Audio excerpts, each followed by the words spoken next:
안녕하세요. 주식은 역시 기릿, 기릿의 기릿입니다.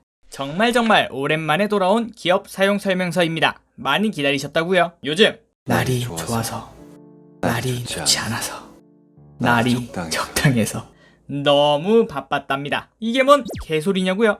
오늘 돌아온 기업이 바로 K-드라마의 기둥 스튜디오 드래곤입니다. 사실 이 대사 한번 해보고 싶었습니다. 아, 그거 까먹었습니다. 좋아요와 구독은 사랑입니다.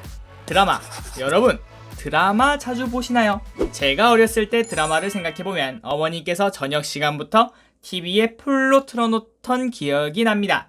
채널은 당연히 방송 3사였죠. 요즘은 어떨까요? TV로도 보지만 주로 OTT 플랫폼을 이용하기 때문에 원하는 시간에 원하는 드라마를 볼 수 있습니다. 이런 변화는 당연히 드라마 생태계에 큰 변화를 불러왔습니다. 깔짝 한번 알아보겠습니다. 한국 드라마의 중국 내 판권 가격이 상승하면서 K-드라마 제작사는 방송사를 거치지 않고 OTT 플랫폼과 협상할 수 있게 됩니다.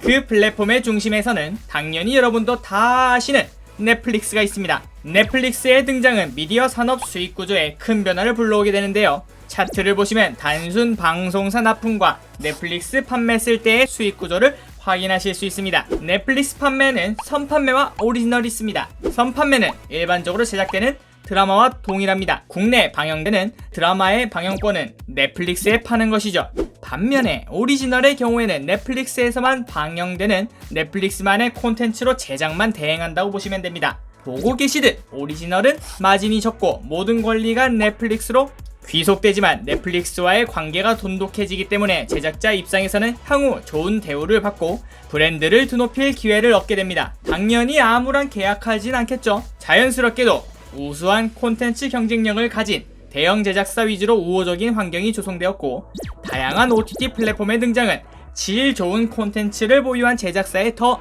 유리해졌습니다. 자, 이렇게 드라마 산업에 대해서 깔짝 공부했으니 기업 사용 설명서를 시작해볼까요? Let's get it!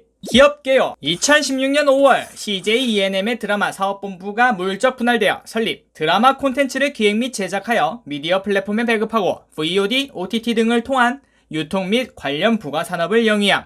미생, 또 오해영, 도깨비, 비밀의 숲, 미스터 선샤인 등 완성도와 화제성 높은 드라마를 지속적으로 선보이며 전통 미디어, 디지털 OTT 등 뉴 미디어까지 영향력을 확대하고 있음. 자타공인 한국 드라마의 기둥이라 할 수 있습니다. 한국 드라마 제작사의 대장입니다. 놀라셨나요? 예, 최근 이름 좀 들어봤다 싶은 드라마의 반은 스튜디오 드래곤을 거쳐갔습니다. 시가총액 2조 2천억, 시가총액 순위 코스닥 14위, 추정 퍼 52배, PBR 4.95배. 뉴스를 살펴보면 네이버. 최근 온통 네이버 이야기입니다. 지난달 중순쯤 네이버와의 협력이 이슈 뉴스로 등장했습니다. 열심히 키워서 아이브리그 보내려고 했더니 서울대 갔다고? 제목을 참 잘 적네요. 뉴스 내용을 살펴보시면 네이버와의 협업으로 네이버가 자기 주식을 스튜디오 드래곤에 현물 출자하면 스튜디오 드래곤이 네이버의 제3자 배정 유상증자 방식으로 신주 발행한다고 합니다. 말이 어렵죠? 쉽게 말해 상호간 주식 교환이라고 생각하시면 됩니다. 이러한 양사의 제휴로 기대되는 효과는 네이버 웹툰 IP를 공급받아 콘텐츠 제작에 활용한다는 것입니다. 또 네이버 TV라는 새로운 플랫폼으로 제작 물량 증가에 대한 기대도 크다는군요. IP란 지적 재산권을 말합니다. 흔히 저작권, 특허권, 이런 기본 권리를 생각하시면 되겠네요. 원작을 기반으로 게임을 만들거나 영화화를 할 때 반드시 필요한 것이죠. 다음, 주요 주주입니다. 당연하게도 CJ ENM이 가장 많은 지분을 보유 중이군요. 그리고 187만 주의 주식을 보유한 네이버는 2대 주주가 됩니다. 주요 제품 매출 구성은 드라마 판매 50.61%, 편성 39.25%, 기타 10.14%입니다. 자, 그럼 점수 매기러 가볼까요? 퍼스트, 차트 점수 일봉. 차트가 마치 용의 꼬리 같네요. 10월 14일을 기점으로 말 그대로 흘러내렸습니다. 이건 앞서 설명드렸던 아이비리그 갈 줄 알았던 친구가 서울대 간다는 소식이 떠서인데요. 지하 1층을 오긴 왔는데 아슬아슬하게 5일선에 닿아 있는 상황입니다. 차트가 깨지지 않고 바닥을 다지는 중이길 빌어봐야 합니다. 주봉! 마찬가지로 60주선을 아슬아슬하게 버티고 있습니다. 마치 신에게는 아직 60주선이 있어옵니다 라는 말이 들리는 것 같습니다. 만약 여기가 깨진다면 월봉으로 봤을 때는 다행히 지지할 것으로 보입니다. 그렇다면 일주 월봉 모두 지금 나 저점이야 라고 말하고 있는 듯한데, 만약 여기서 스튜디오 드래곤이 실적이 받쳐주고 코스닥이 박살나지 않는다면 매수 타이밍이 그렇게 나빠 보이진 않습니다. 차트 점수 별 2개 드립니다. 지금 위치는 차트의 하단으로 생각되지만 그렇다고 바로 상단으로 움직일 것이라고 생각되진 않습니다. 넥스트 테마 점수. 앞에서 산업을 잠시 이야기했지만 그래도 생각보다 알려드릴 내용이 많습니다. 자, 먼저 말씀드리자면 이 테마는 그동안 매우 좋지 않았습니다. 드라마란 특성상 갈수록 사람들의 눈은 높아져 가니 사전 제작을 하는 등 퀄리티는 더욱 높아져 갔지만 그만큼 제작비가 증가하겠죠. 흥행이 보장되진 않습니다. 제작비가 많이 들어갔다면 흥행한다 해도 국내에서 벌어들인 수익으론 큰 성공을 기대하기 어려웠죠. 그나마 중국 판권 판매로 숨쉬며 살아가던 상황에서 한한령이 터지면서 말 그대로 한국 드라마 산업은 암흑기가 도래합니다. 그 타격이 어느 정도였냐면 기존에 중국에 판매하던 판권의 가격을 보시면 되는데요. 별에서 온 그대의 경우 중국 IGTV에 1회당 4만 달러에 판매되었고, 한국 드라마가 중국 내에서 인정받으면서 판권 가격은 더욱 상승하여 태양의 후예는 1회당 무려 25만 달러에 판매되었다고 합니다. 가만히 있어보자. 이게 얼마야? 어림잡아 한 편에 2억 8천만 원이네요. 총 16부작이니까 44억. 그런데 그 판매처가 사라진 것이죠. 그래서 모두가 눈물을 머금고 버티고 있던 찰나, 그런 와중에 넷플릭스가 그 눈물을 닦아준 것입니다. 어떻게 닦아줬는지 앞에서 설명해드렸죠. 여튼 넷플릭스가 성공하자 디즈니 플러스 애플TV 같은 거대한 플랫폼 공룡들이 산업에 뛰어들었고, 이들이 경쟁할수록 더 뛰어난 콘텐츠를 보유한 콘텐츠 공급자가 우위에 서는 시장이 본격화됩니다. 그런 점에서 많은 드라마를 성공시켰던 제작사와 계약은 더욱 가치 있어지겠죠. 물론 글로벌 입장에서 볼 때 우리나라 콘텐츠 제작사가 파급력이 강한 수준은 아니라고 합니다. 하지만 서서히 성장하고 있다는 점. 여튼 저 공룡들은 현재 미국 플랫폼 시장에서 경쟁 중이고, 어느 정도 안정화되면 세계 시장으로 더 본격적으로 나아가게 될 텐데요. 자료를 보시면 넷플릭스가 전망하는 아시아 시장은 급격히 증가할 예정입니다. 그렇기 때문에 아시아 시장에서 인지도가 높은 한국 드라마를 선택한 것이죠. 다음 자료를 보시면 지난 8월 넷플릭스 인기 콘텐츠 1위, 아시아 시장만 모은 자료인데요. 연두색이 모두 스튜디오 드래곤이 제작한 드라마입니다. 비중이 엄청납니다. 아, 혹시 8월만 이런 거 아니냐고요? 아닙니다. 2020년대 동남아시아 국가별 드라마 최다 시청 순위를 보여드리겠습니다.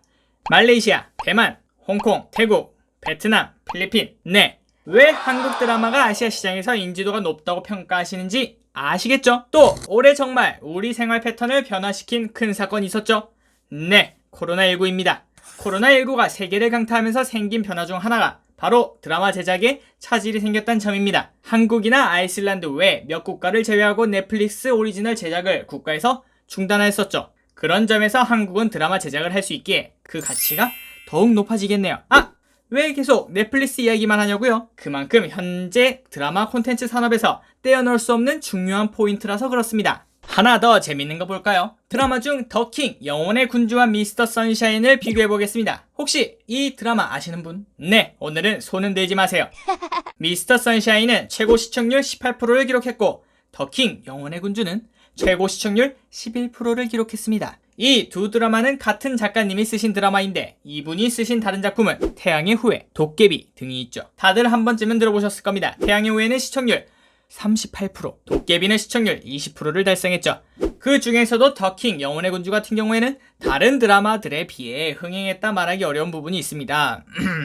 그런데 유진투자증권의 추정치에 의하면, 참고로 마진을 왜 추정하냐면 드라마 산업의 경우에는 그 실질적 사용처와 수익이 공개되지 않기 때문입니다. 미스터 선샤인이 마진이 28%를 추정하고 더킹은 34%의 마진을 추정합니다. 오잉? 이게 왜 그런가 하고 봤더니 작품을 방영하기 전에 미리 얼마의 판권을 팔 것인지 정하고 방영하게 됩니다. 그렇다 보니 더킹 영혼의 군주의 배우와 작가, 제작비, 제작사의 브랜드 등을 고려해서 미리 계산하게 되는 것이죠. 그렇기 때문에 과장해서 말하자면 한 작품 정도는 폭망해도 매출에 큰 영향을 주지 않습니다. 다만 계속 흥행하지 못한다면 그 회사와는 더 이상 계약을 진행하지 않겠죠. 어쨌든 이 말은 드라마 자체의 흥행이 매우 중요하긴 하지만 흥행하지 못했다고 해서 무조건 매출 부진으로 귀결되지 않는다는 점입니다. 주식을 투자하는 투자자 입장에서도 어떤 드라마가 성공할지는 짐작하기 쉽지 않습니다. 그저 보유한 작가와 그동안의 질을 통해 예상할 뿐이죠. 그렇기 때문에 대부분 주가의 흐름을 보시면 기대작이 공개되기 전 주가는 튀었다가 공개된 후 실망 매물이 쏟아지는 경향이 짙습니다. 물론 아닌 경우도 있지만요. 여튼저튼 정리하자면 OTT 플랫폼의 성장으로 달라진 드라마 생태계, 아시아 시장에서 한국 드라마가 지니는 인지도, 한한령이 해제될 경우 불러올 기대감, 하지만 점점 높아지는 콘텐츠 제작비와 성공에 대한 불확실성 등도 있다는 점, 테마 점수 4점 드립니다. 꿈이죠, 꿈. 테마는 꿈을 타고 움직입니다. 그나저나 BTS 중 한 명이 배우는 안 하려나요? 넥스트! 사업보고서 점수 공시를 볼까요?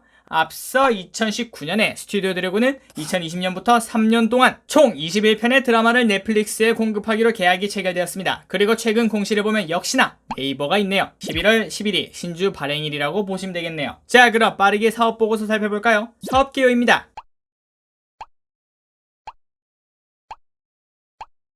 산업의 현황입니다. 앞서 이야기하던 내용의 반복이라 그냥 넘어갑니다. 산업 특성입니다. 고도의 기획력과 창의력이 요구되는 산업, 성공 가능성을 예측하기 어려운 산업, 외주 제작 비중이 높은 산업, 지상파 3사는 외주 제작 의무 편성 비율을 적용받고 있다고 하네요. 경기 변동 및 계절성입니다. 과거 내수와 지상파, 케이블 방송에 한정되었던 수요층이 IPTV, OTT 등의 매체뿐 아니라 해외로까지 확대되면서 판권 매출 등의 기반이 다양화되어 경기 부침 현상에 대한 리스크를 줄일 수 있게 되었습니다. 방송업계에서 가장 주목하는 계절은 겨울입니다. 날씨가 추워지고 해가 일찍 지면서 외출 횟수와 시간이 줄어들고 학생들의 겨울방학이 있어 타계절 대비 TV 시청 시간 및 몰입도가 커지기 때문입니다. 따라서 방송사에서는 대형 블록버스터를 주로 겨울철에 편성한다고 합니다. 산업의 성장성입니다. 꾸준히 성장하고 있음을 확인할 수 있습니다. 비교 5위 상황입니다. 드라마 사업은 대규모의 제작비와 작가, 배우, 연출팀 섭외, 방송 후 흥행 가능성 때문에 이 규모 예측이 어렵습니다. 상승된 브랜드 가치를 기반으로 해 우수한 작가와 감독 및 연출팀을 확보 가능한 선순환 구조를 구축하고 있습니다. 주요 제품 매출 현황입니다. 올 반기 수익이 충분히 높은 점과 점차 드라마 편성 수익보다 판매 수익이 높아지는 점을 확인할 수 있습니다. 주요 제품 가격 변동 추이는 제작비별 상이하며 큰 폭의 차이가 존재해 기재할 수 없습니다. 또한 원재료의 경우에도 기재하기 매우 곤란하다고 합니다. 우리에게 매우 필요하고 중요한 정보지만 어쩔 수 없죠. 저도 제 월급이 게시판에 공시된다고 하면 매출 실적과 판매 경로입니다. 지속적으로 성장하고 있는 모습입니다. 주요 매출처입니다.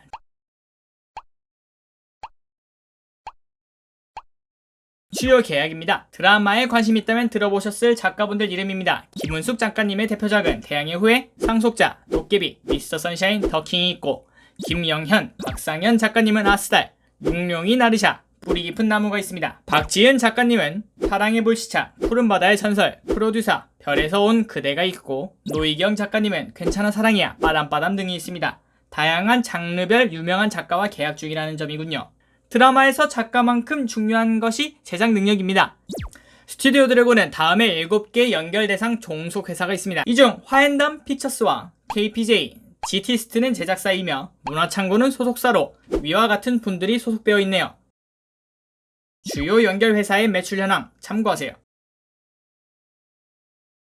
마지막으로 라인업입니다. 2020년 4분기 라인업은 다음과 같습니다. 또한 내년 방영 예정인 빈센조, 그리고 A스토리와 공동 제작하는 지리산이 있습니다. 시그널, 킹덤 작가인 김은희 작가님과 도깨비, 미스터 선샤인 등 연출한 이응복 감독과의 만남입니다. 해외 방영권에 대해 벌써 중국 플랫폼인 아이치와 계약까지 한 기대작입니다. 항상 기대작이 방영되기 두세 달 전 이슈 뉴스 등이 뜰 때 주가가 상승한다는 점을 염두하고 미리 저가의 매수 타이밍을 잡아보시는 것도 좋겠습니다. 사업보고서 점수 4점입니다. 이 산업의 장점은 사람들에게 친숙하다는 것이죠. 라스트, 기업 실적입니다. 매출액 2,868억, 3,796억, 4,687억, 2020년 컨센 5,434억, 영업이익 330억, 399억, 287억, 2020년 컨센 529억. 영업이익률은 떨어지고 있지만 아직 괜찮습니다. 부채 비율도 매우 안정적입니다. 특히 올해 성장세는 엄청나네요. 2분기 실적은 드라마 더킹의 영향이 커 보입니다. 기업 실적은 별 3개입니다. 매출 성장세는 더할 나위 없습니다. 하지만 이미 반영한 금액이란 건 잊으시면 안 됩니다. 과연 드라마 제작사가 펄을 60 이상 받을 이유가 있을까요? 이 부분은 여러분들의 판단이 요구됩니다.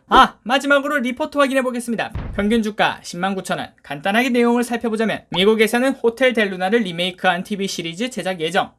단기 실적보다는 잠재력에 투자. 단기적으로 흥행작 유무에 영향을 받지만 장기적으로는 우상향한다는 의견도 있습니다. 주 고객사 NCJ ENM 드라마 축소. 및 자체 제작이 지양되는 리스크는 넷플릭스로 극복 가능합니다. 넷플릭스 오리지널의 경우 IP를 축적시키지 못하는 단점이 있지만 안정적으로 높은 수익성을 실현할 수 있고 분기 실적 시 이슈가 되는 자산 감가상각이 줄어듭니다. 자, 여기까지 스튜디오 드래곤을 알아보았습니다. 어떠신가요? 마음에 드셨나요? 너무 길어졌으니 마무리하도록 하겠습니다. 자, 여러분은 이제부터 스튜디오 드래곤과 함께 꿈을 먹고 자라는 아기 사자가 되시겠습니까? 아니면 한 마리의 매가 되어 더 날카롭게 주가가 내리길 기다리시겠습니까? 어느 쪽을 선택하시던 여러분들은 이미 한 번 더 성장하셨습니다. 지금까지 시청해주셔서 감사합니다. 기리씨였습니다.